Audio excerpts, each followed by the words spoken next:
খবর রচনা করে কতিপয় কিশোর গ্যাং, এই কিশোর সদস্য, এই অপরাধী চক্র এদেরকে সাথে নিয়ে বাংলাদেশকে এক ধরনের ধূম্রজালের মধ্যে এবং দেশের মধ্যে এক ধরনের অস্থিতিশীল পরিবেশ তৈরি করছে এই কিশোর গ্যাং গ্রুপ এনসিপি। গণ অভ্যুত্থানের নায়ক, গণতন্ত্রের ইমাম, এনসিপির আহ্বায়ক নাহিদ ইসলাম দুর্নীতি করেছেন 150 কোটি টাকার একটি প্রজেক্টে। সেটি হলো নগদ কোম্পানি থেকে। এখন বিষয় হলো, শুধু নগদ থেকে এরা 150 কোটি টাকা দুর্নীতি করেছে, এদের তো আরও প্রত্যেকটা খাত থেকে এরা দুর্নীতি করেছে।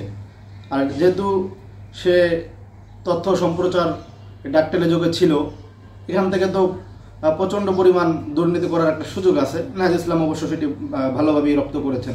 যখন তিনি উপদেষ্টা পরিষদ থেকে তিনি পদত্যাগ করেন, সেখানেও প্রায় 900 কোটি টাকার মতো একটি কথা উঠেছিল।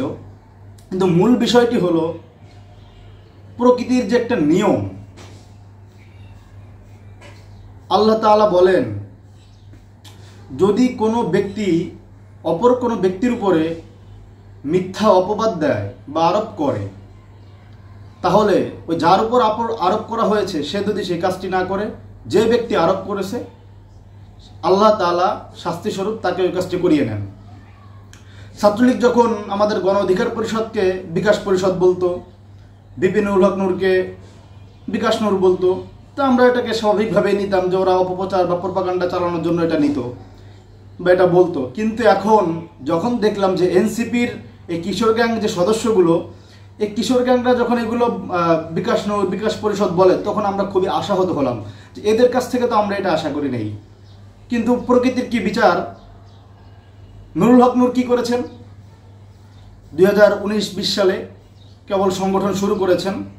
আওয়ামী লীগের নিপীড়ন, জুলুম, নির্যাতন, মোদি বিরোধী আন্দোলনে 54 জন নেতাকর্মী গ্রেফতার। তাদেরকে জামিন করানোর জন্য বা তাদের পিছনে 2-4 টাকা খরচ করার জন্য সামান্য পরিমাণ কোনো পয়সাপাতি বিপিনুল হক নূর কিংবা সংগঠনের কাছে ছিল না। তাই তিনি সকল সদস্য এবং শুভাকাঙ্ক্ষীদের আহ্বান জানিয়েছিলেন যেন সাধ্য অনুযায়ী 5 টাকা 10 টাকা যা যতটুকু সাধ্য হয় যেন সহযোগিতা করে।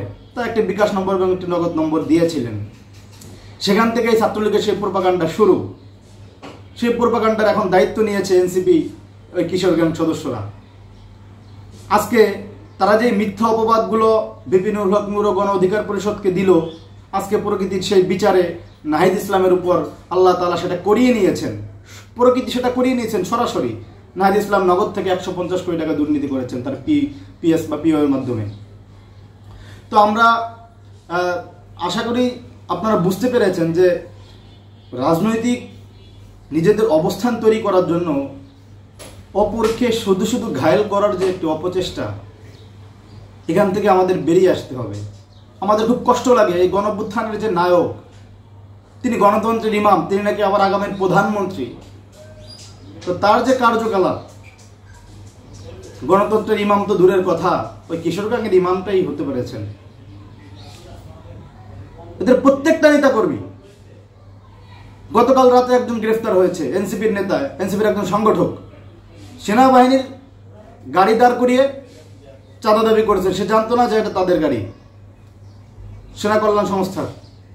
পরে তো গ্রেফতার হয়েছেন। মানে এদের প্রত্যেকটা তৃণমূল থেকে কেন্দ্র পর্যন্ত শুরু করে সবাই অপরাধের সাথে জড়িত।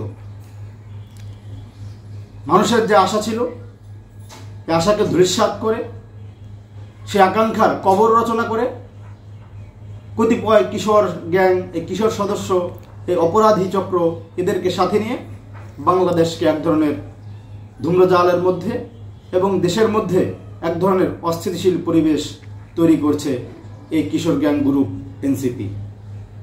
সকলেই ভালো থাকুন, সুস্থ থাকুন, কিশোর গ্যাং থেকে দূরে থাকুন।